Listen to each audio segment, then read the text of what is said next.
everyone. Welcome back to Generally Divided, a YouTube show that pits two generations against each other in mortal combat. Not really, but that would be hilarious if it would, because, I'd win. Gen X versus Gen Z. The experience is always going to triumph over youth all the time. My name is Daniel, along with Marco. We're your hosts for the show. So thank you for tuning back in again, week after week, episode after episode. And if you were here with us last episode, we talked about Moon Knight, volume 2 or episode 2 of Moon Knight, which was great. We all loved it. But we mentioned something at the end of that episode. Do you remember what that was? Yes, we mentioned Easter eggs. And today we're going to be talking about that. Yeah, and we're not talking about the kind that you search for on Easter with candy in them, which are great because candy is awesome. We are talking about the kind of Easter eggs that filmmakers, video game designers, comic book writers, and any sort of pop culture person puts into a creative art that is not part of the main storyline, so to speak. So in research for this, I did a little bit of research for this topic. And I went back and I saw what was the very first Easter egg. Now, if you're familiar with the movie Ready Player One, they talk about this in the book as well. Was it in the book? No, it's just mainly the movie, right? I think they touched on it in the book because that was something that was factual. Yeah, they did touch on it. The author would use that.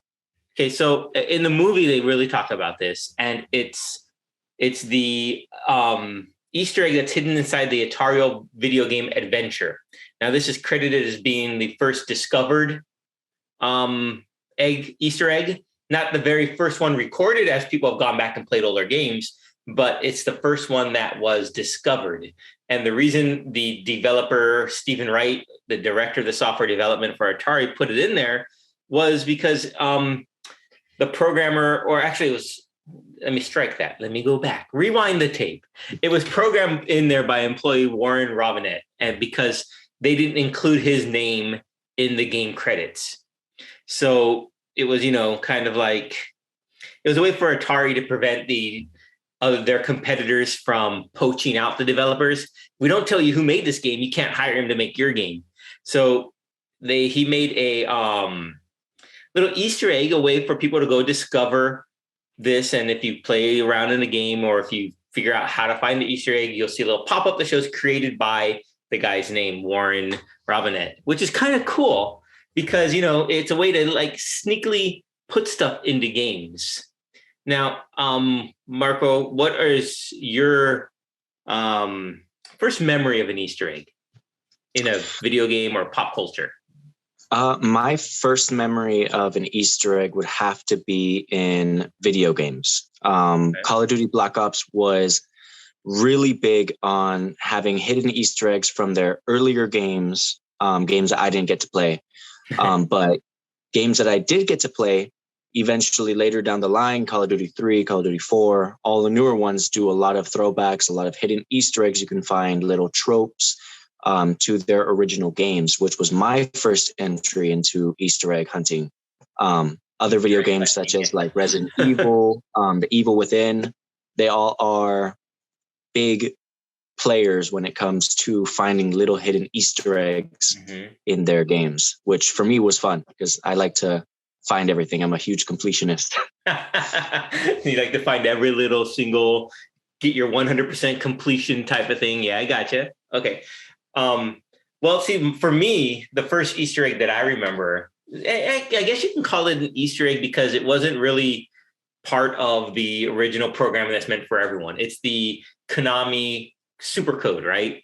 The up, down, left, right, A, B, select, start, which gives you 99 lives. And on Contra, it was also in another game called Gradius. And it was really meant there for the developers to test the game out without having to restart because it gave them a lot of power and life so they can go through the whole game without dying, of course. So kind of like a God mode, developer mode in a way, or if you will. And that's like the very first one. And it wasn't supposed to be shipped out with the game, but it was. And then when people discovered it, it went, as you would say today, viral. And it's probably one of the most talked about Easter eggs, I think, because everyone, you talk about Contra, or they talk about that code, they know what you're talking about. If anyone knows about anything about video games, anything about pop culture, they know that code. I'm sure you even know about it. Yes, I've heard about that code so many times. I think the Alexas have that code built into them now, just for a little laugh. Oh, do they? Yeah. See, it's everywhere. Now, video games, like we said, are not the only thing that has Easter eggs in them. A lot of movies do, TV shows, comic books as well, even toys now. So, like I just watched Spider-Man No Way Home again, which is full of Easter eggs, full of them. And there's some that I haven't even caught yet, and I have to go back and watch again. But there was one that I didn't recognize what it was, and I'm sure someone out there might be able to tell me. It was in when they first go into Doctor Strange dungeon and they're gonna work, and you see a little doll on a shelf, and then the doll's head turns. I'm not sure if you picked up on that or not, but that I don't know what that's supposed to be or what that's supposed to represent. It was just very interesting to me, and I haven't researched it yet. So if anyone out there knows what that means, by all means, please tell me so I don't have to do it. It's lazy. Now, any video game or any movie Easter eggs that you really enjoy? There's so many movie Easter eggs. The callbacks, jokes to other movies. Marvel is huge in playing that. But one that does it just as well, also Disney, would have to be movies such as Monsters Inc., Toy Story, having little hidden Easter eggs to their other movies, and little callbacks. Disney, Pixar, they huge players in that as well. Yeah, what's the huge Pixar Easter egg? They put like over the room, so a lot of Pixar's designers or artists come from a school, right? So I think that's A113, and that's inserted into a lot of the Pixar movies in some facet or another. They have a mention of A113 because that was the homage to the classroom at Cal Arts, which is like the alma mater of Pixar Disney executives, and a lot of the artists go there or went there. So I think it's very interesting. I'm just looking at it real quick, and there's at least 20 movies here: Toy Story, Bugs Life, Toy Story 2, Monsters Inc., Finding Nemo, Incredibles, Cars, Ratatouille, Wall-E, Up, Cars 2, Brave, Monsters University, Inside Out, Good Dinosaur, Finding Dory, Cars 3, Coco, Incredibles 2, Toy Story 4, Onward, Soul, Luca, and even Turning Red, which is interesting because we talked about that not too long ago, and it's probably the most recent one. A113 appears as a seat number and a ticket for one of the 4-town concerts shown during the credits. So that's pretty cool.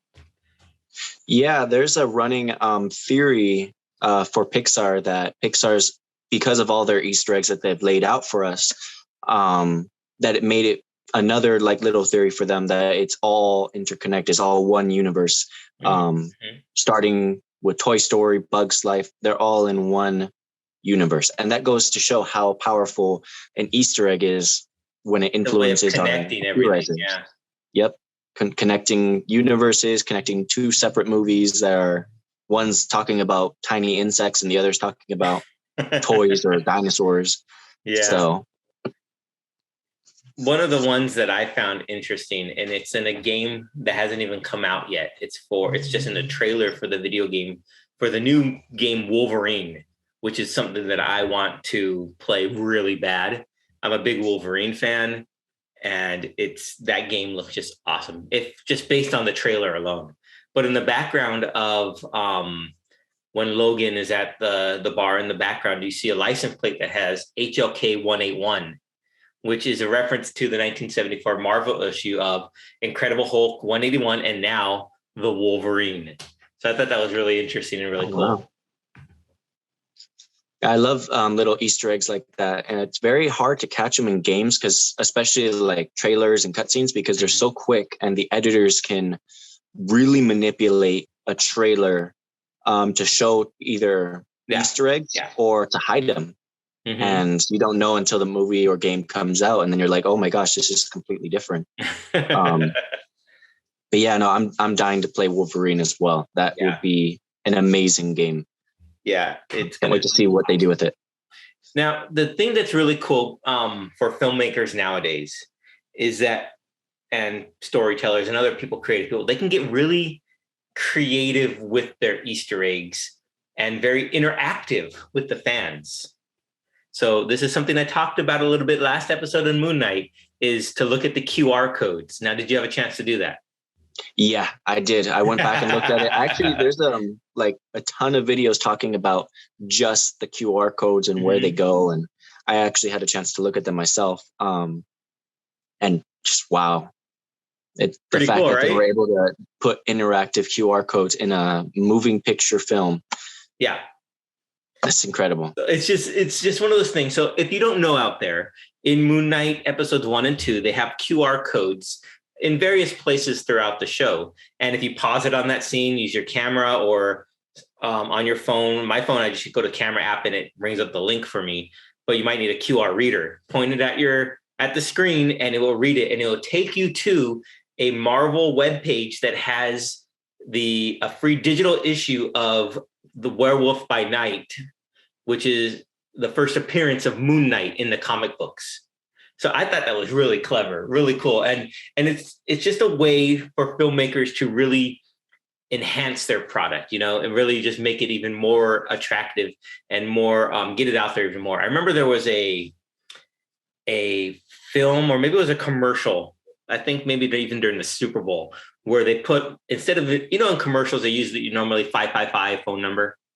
This time they happened to give a real number.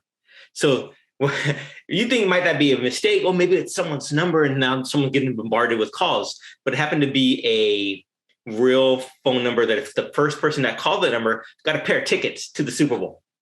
So it was really cool. So it was really clever, stuff like that. It's just the interaction that I really enjoy. Like there was a time on the show Family Guy where they had a Twitter account for Peter. So of course, grab my phone, go to Twitter and look, and sure enough, it's there. So it's it's just something clever. And those little things like that really make me smile. It's just like, there's nothing wrong with them, nothing harmful. They're just very enjoyable.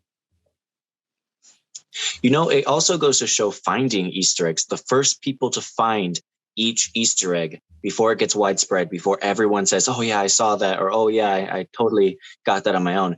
No, the first people to actually see these. What were you people doing? Like, especially like Moon Knight. What were you doing?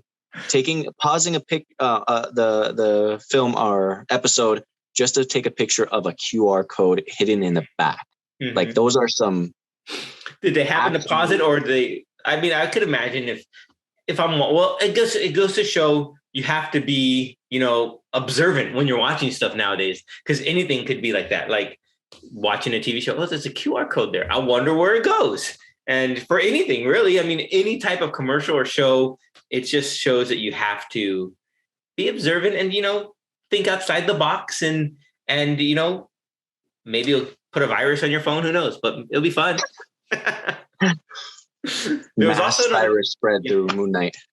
There was also another Easter egg for Werewolf by Night in Moon Knight. I think it was episode 2 when they're on the bus. Like the bus number is WBN14, whatever it was, and that was the issue that's free for when you go to the download. His first appearance of Moon Knight. So that was fun too. So yeah, Easter eggs are fun, even if they don't have candy. Yeah, no, it's like a mini challenge for the viewers, for the readers, for the gamers, just for people at home. It gives you something to do when you're watching a show or you're playing a game and you really don't have much to do. If you're watching a show and you're just chilling and you're really not doing anything anyways, it gives you a fun little brain exercise that makes you think. Yeah, I think you said it right. A challenge. So it's a challenge. Like I know James Gunn, director of Suicide Squad and Guardians of the Galaxy, has famously said that people have yet to find one missing Easter egg on the Guardians of the Galaxy. So he knows he put in a certain number of Easter eggs within volume 1 and 2 of Guardians of the Galaxy. And people always tweet to him saying, this is what I found. And then he's answered and said yes. But I think there's one that hasn't been found yet. So I'm very curious what that one is. That Guardians of the Galaxy is my absolute favorite. So if there's an Easter egg that I have not yet picked up on, I'm going to have to rewatch. Yes, you need to go back and catch them all. Catch them all. Why not? Well, what are your favorite Easter eggs out there? Let us know. Is there one that you absolutely love that you tell everyone? Tell us, because we don't know about it. So let us know in the comments. Tell us what your favorite Easter egg is, and then we'll go look for it. Or, maybe just point us in the right direction. Hey, go check out that, and let us be surprised by it. That'd be kind of fun too, as opposed to just telling us what it is. Let us go discover it for ourselves. And that, I think, is also part of the fun too. You tell people, hey, did you see that? We'll go look at it, and they can find it out for themselves, as opposed to telling them. Yeah, drop down your best Easter egg clue or hunt for us to find ourselves. I love hunting for Easter eggs, and put it in the comments. And if we find it, we will let you guys know. Yeah, if we find it, we'll reply to you with our answer, and you can tell us when we're wrong. Lucky you. How many times we're wrong? Exactly. Well, I think that sums up our short, quick video on Easter eggs. It's a lot of fun hunting. Go read Ready Player One or Ready Player Two for even more Easter eggs, because those 2 books are chock full of them. So yeah, until next time, any final thoughts on Easter eggs there? If you like a good challenge, I recommend Easter eggs. I know Dan recommends Easter eggs. Try them out. Yeah. Fun, harmless entertainment. That's what we're here for. Easter eggs out.